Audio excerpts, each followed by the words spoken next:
asking yourself what is there for me to appreciate rather than just focusing on the fact that it is getting darker and, you know, we might not feel the happiness and the joy. Control, like, and make ourselves happy even whatever going in life. Sometimes you have this control, you know, this focus and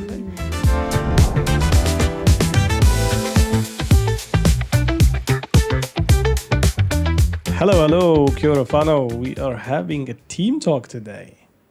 And especially with the management team. How are you, team? How's everyone doing? Very good. What is going on? You guys so quiet. So tidied up. And is it winter the reason or was the reason? I think so, yeah, I agree. You agree? You like the winter, Sahar? Yeah, I love winter. I love wintry colors. I love the weather. Like just first 2 weeks in the winter, yes, I do like it. Do you like layering up? A lot. Yeah. Yes, I've been doing this for long. Right. So while we are entering into the winter vibe, so we want to also now check with Michelle. Michelle, this is your first podcast, right? So exciting. Are you? I am always excited. That's my status quo in life. That's amazing. So have you done any podcast before? I have not, I think. No. Great, yeah. So this would be good memory too. Yeah. Have you done an interview before, or? That's a very good question. I would have to pick my brain for that. Oh, yeah. I have been interviewed. Talking to TV, to media and stuff like that. I have been on TV before. Yeah. And saying that was in Europe. So That's good. I have not made it onto Kiwi screens. Okay. First time. So now by saying that, so Michelle, you have a background on well-being and the yoga and a lot of things to do. That's right. So do you want to first like introduce yourself and tell us a little bit more what you do, what is your passion, the things that's near to your heart? I think my current passion is really the connection of people to themselves and each other. I think there's just something beautiful that happens when we connect to each other from a genuine, sincere and authentic place. And in the spaces that I'm honored to host, workshops, retreats, classes, whatever it might be, there's a lot of opportunity for that. So whenever I see people just dig into deep conversations or actual exchanges, that really sparks my excitement. But yeah, prior to that, I've definitely been very focused on yoga, coaching, all sorts of healthy lifestyle modalities and encounters. So anything that can really enhance our well-being. Right. And what led you to that? Like what I was the reason? actually, when I was 19, I was overseas in California, and I literally just kind of more or less randomly had signed up to a local gym, which also offered, next to lots of other classes, yoga. And very unlike me, I was very committed for time there to get up on a Sunday morning for like this 10 a.m. yoga class, which usually meant then that I wouldn't go out on a Saturday night, simply because I was so inspired by the teacher and the practice. I remember the very first class that I went to, I walked out of and I literally felt like I had physically grown. It's a very strange thing to explain, but it had made me feel larger and more spacious and so great that I was basically hooked right away. Right. Oh, that's lovely and awesome. So while team, we are going into interviews. We started with Sahar. I want to check with Rata. Rata, what's your favorite season if I ask you? At the moment, I'm going to say spring, because I like the flowers, all the colours, things like that. I used to like winter, but not as much coming to Wellington now because it's just so cold, and so living in student flats, it's quite cold. But layering up is nice. I do appreciate layering up every now and then. Right. Yeah. So you are the spring. What about you? I would probably take it even further and go summer. I like the heat. I like the activity. I like when people are out, which seems to be a fairly short pocket of time here in Wellington, but it's just beautiful when you have a little bit of street life and people get to engage with each other in the world just because they can. Yeah, absolutely. I will align with the summer as well. Oh, cool. Yeah, because summer, you can't beat Wellington. Yeah, in a good day. exactly. I'm That's with all I you. say, right? Totally. Yeah. Especially when it's very sunny. It's just a beautiful. There's a lot of nice areas here around us Totally. to enjoy. Great. So while talking about winter and that while we're entering on the winter vibes, We also, I think, as a human beings, we also change with the seasons. If you agree with that statement, because like summer it's hot, winter is cold, spring is kind of, then autumn have a different. So when I check how we manage our well-being, maybe should we start like that? So what it kind of you think? When is the seasons change for you? What is your tips? What is kind of the mood when it change? What is the things you look after or you do? Who want to start with that? I really agree with you. I think we're as seasonal as nature. Oftentimes, I think we forget that we are actually nature. So I think oftentimes when we just look into what the trees or the leaves are doing, they change colors, they shed, whatever is no longer relevant. And I think we can take inspiration from that and just sit with what we can release, what no longer serves. If that means decluttering the house, or if that means changing habits or thought processes that are no longer helpful, if it means changing our outfit and getting a little cozier than in summer. Just embracing change. Right. That's What about you, Sarah? I would share this. I have seasons that are connected to also memories. So back in my country, we really have very long summer and then very long winter.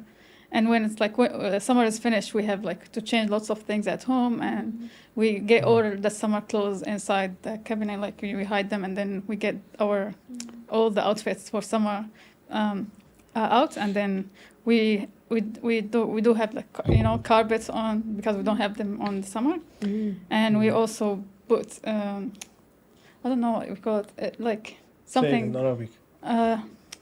You forgot it in Arabic as well. صوبيا يعني صوبيا. Sofa. صوبيات. Oh yeah, it's like heater or heating. Yeah, the heater, but it's different type, not electricity heater. It's just we use gas for it, or chimney, we use wood for it. So it's very nice, changing of all that. Even your daily lifestyle will change, and that's how I feel I'm getting to the new season. Really, everything is new. Yeah, and also different routines as well. We connect more inside with our neighbors, with our related people. But in New Zealand it's different because it's just even in summer it's still a little bit cold. In winter sometimes it's hot. We don't have that. It's very, very cold summer. Winter, and then very, very hot summer. Yeah. Absolutely. And because in New Zealand or Wellington itself, you will feel in every day you have already the full season in one day. Yes, correct. People go and they have jackets in the back of the car, so it's crazy. But I agree that we have a kind of tradition when we transition to season of that kind of whole family get involved. People they do the carpet, the ones who get the clothes out, the winter clothes, the summer clothes. All of this has kind of become like a celebration. It's busy with a fight as well. Some of the fights between brothers, siblings. But that's cool. Cool memory. That's good. What about you, Rata?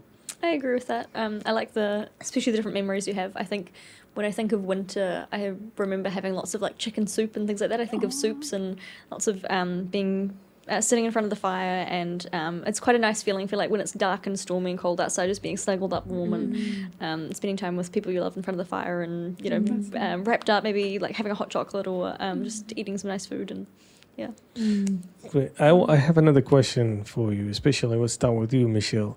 There's many people who are watching or listen to this podcast. They may say, I don't like winter because it's too much depressed. What is your advice? Or not call it advice, but what is the tactics or things that to help those people navigate the season while they don't like it? But what is the tips there? I think I was just really inspired what Rada was sharing about almost honing in on the little gold nuggets that the season offers. If it's lighting a fire, which we wouldn't do in summer, or if it's getting out the favorite outfit, or if it's appreciating the fact that we are now more inside, which maybe means less time outdoors, less social time, but we can actually use our indoor spaces to socialize or something. So it's maybe just a change of perspective and almost asking yourself, what is there for me to appreciate, rather than just focusing on the fact that it is getting darker, and we might not feel the happiness and the joy that obviously comes from sunshine and warmth and being able to be outside so much. Right. That's right. That's nice.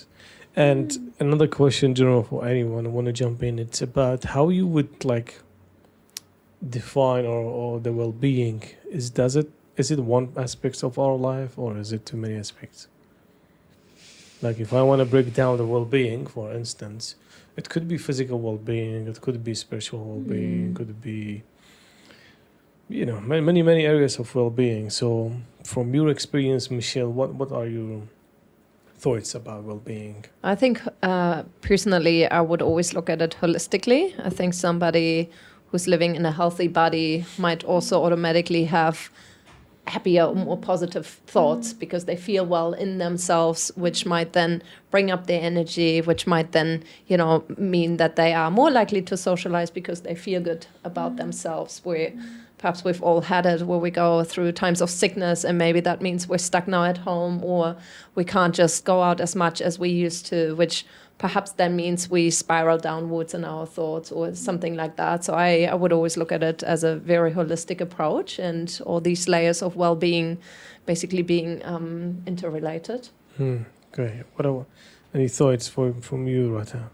I definitely agree with Michelle's description. I also think it's really important to think about how they relate together, because in the same way that like if one gets tipped off balance, it can kind of bring you all down. If you start changing small things, it can kind of make everything better. Like you say, I think recently it came out like studies about gut health and serotonin. A lot of the serotonin, one of the happy chemicals, is produced in your gut. And so if you're eating good food, that makes your gut happy, and if you're eating well, then that can help get you out of. They can boost your happiness a little bit, and then at least for me, like when I'm a bit happier, then I'm way more likely to do things that make me feel happy. I'm way more likely to reach out to friends, to invest in my life and do things that are productive and that kind of bring me more fulfilling joy. So it's kind of like a ladder of well-being, or steps to success in your life and your happiness, and all those things. What do you guys think? Right. Yeah.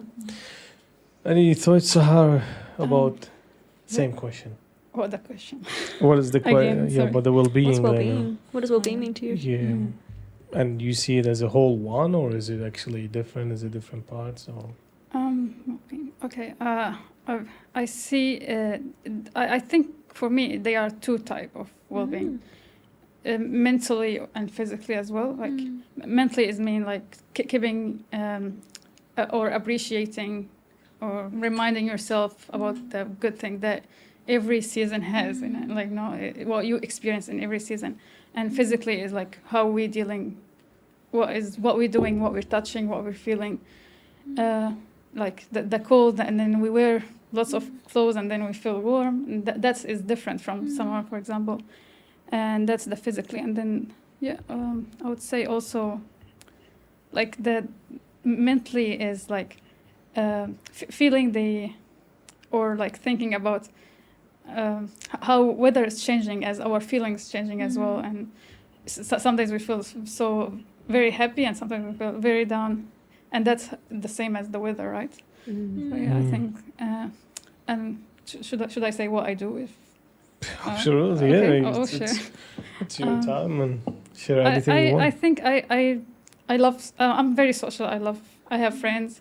I love my family, of course, and connecting with them in summer is different than connecting with them in winter. How that? Tell us more. Like more outside activities in winter. Like we go outside, okay. we go for a walk, we do something outside. Mm-hmm. In winter, we just like stay more home and do like board games or stuff, and that really makes me feel much better when I'm feeling down. Yes, I think that's that's amazing. That's a cool way. And any other thoughts about how you guys spend your days while in winter? So we hear from Sahar, she do it differently than summer and winter. Do you guys do it the same, or what do you guys do? I wonder what a perfect winter well-being day would look like for you guys.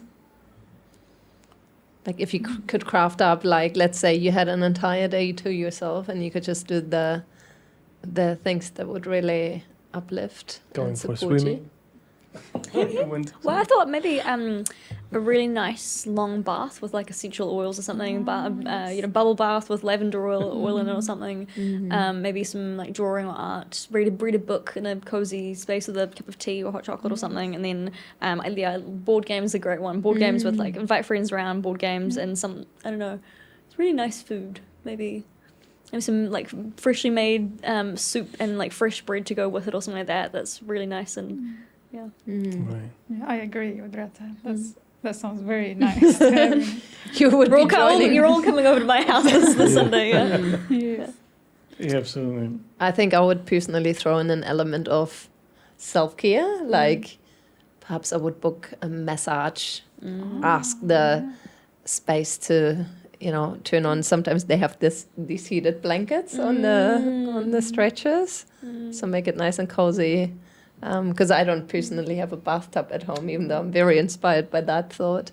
Or imagine maybe people going for the sauna or something. Or also, maybe for like a really crisp winter walk and then having the contrast again. I quite like that, the contrast. I think I'm always amazed with living up the coast, how many people are still out in winter and weather down on the beach to really just appreciate the seasons as they come. I always admire people with dogs because they seem to be so weather resilient to just get out anyway. So it kind of brings us back to the mindset or the approach really that we have. Hey, do we just kind of give our power away to the season and the temperature or whatever that we may not like? Or do we just appreciate it and make the most out of it anyway? I had I've still got a dog, but she's with my parents, and I really loved growing up. So I had to take her for a walk every night. I really loved when it was raining because I had to go out, so I'd lay her up like Sahar was saying. But it was really nice because there'd pretty much be no one else around, so it would just be me walking my dog and just like appreciating just how beautiful it was outside with all the little raindrops on the trees and things like that, and kind of also appreciating that. Lots of people also would be grumbling about the weather and going, oh, it's a terrible day today, I wish I could do this and that. But I'm going, oh, it's so beautiful. And I'm kind of just alone getting to see this beautiful landscape before me.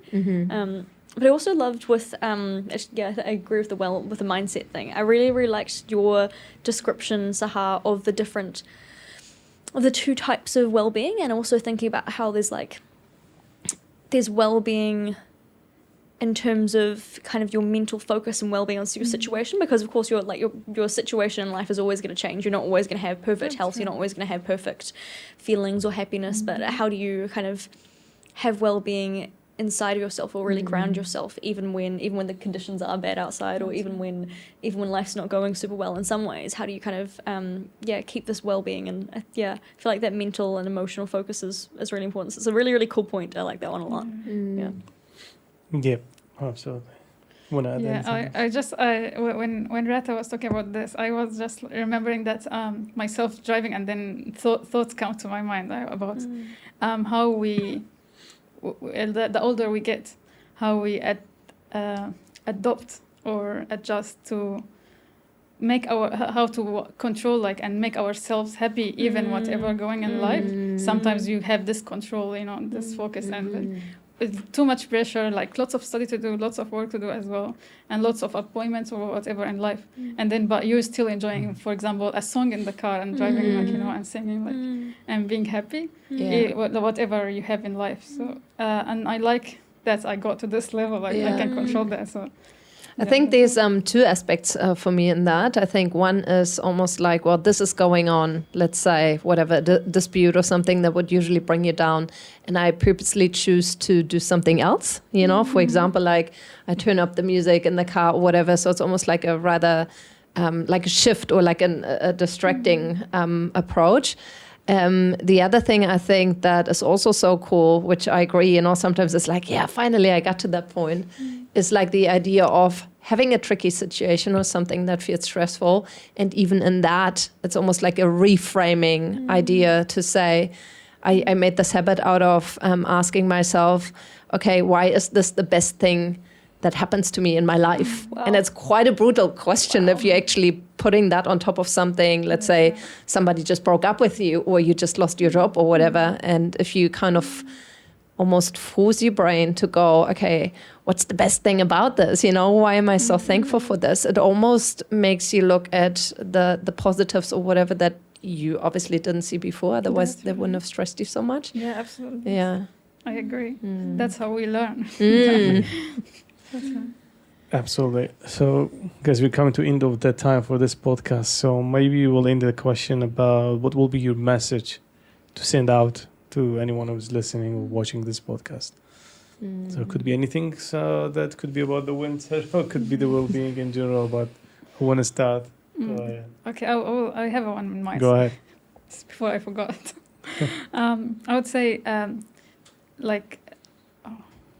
the pressure in life is always there. Okay, no matter what, we always have lots of things to do, right? But enjoy the little thing that will make difference in your energy and in your daily daily moods. Yeah, we'll change that. Nice one. Thank you. My grandmother would always say to me, everything in life is sent to teach you something. And you might not enjoy it, might not be wonderful, but there is always something you can learn from every place you're in your life. Great. Thank you. I think mine would have been something along the lines of watch your mind, because it is so much about our attitude or our perspective. Again, one might say, oh, I've just lost my job and that's the worst thing that could happen to me. The other one might say, oh, I've just lost my job and I'm so excited for the next opportunity to present itself. So whilst I think we're always aware of that being a choice, I think we probably all can relate to times when we slip or when we follow that not so helpful thought pattern. So I am definitely dedicated to the idea of being more mindful and more conscious about my thinking. Awesome. And by that one, I think you just say that all. I have nothing to add, nothing left to me, but I want to say enjoy the colors of the new season. That's nice. And learn and be your best, because you can do it. Thank you again. Thank you, team. It was lovely conversations. Thank you. Thank you. And we can say kakite until next time. Kakite.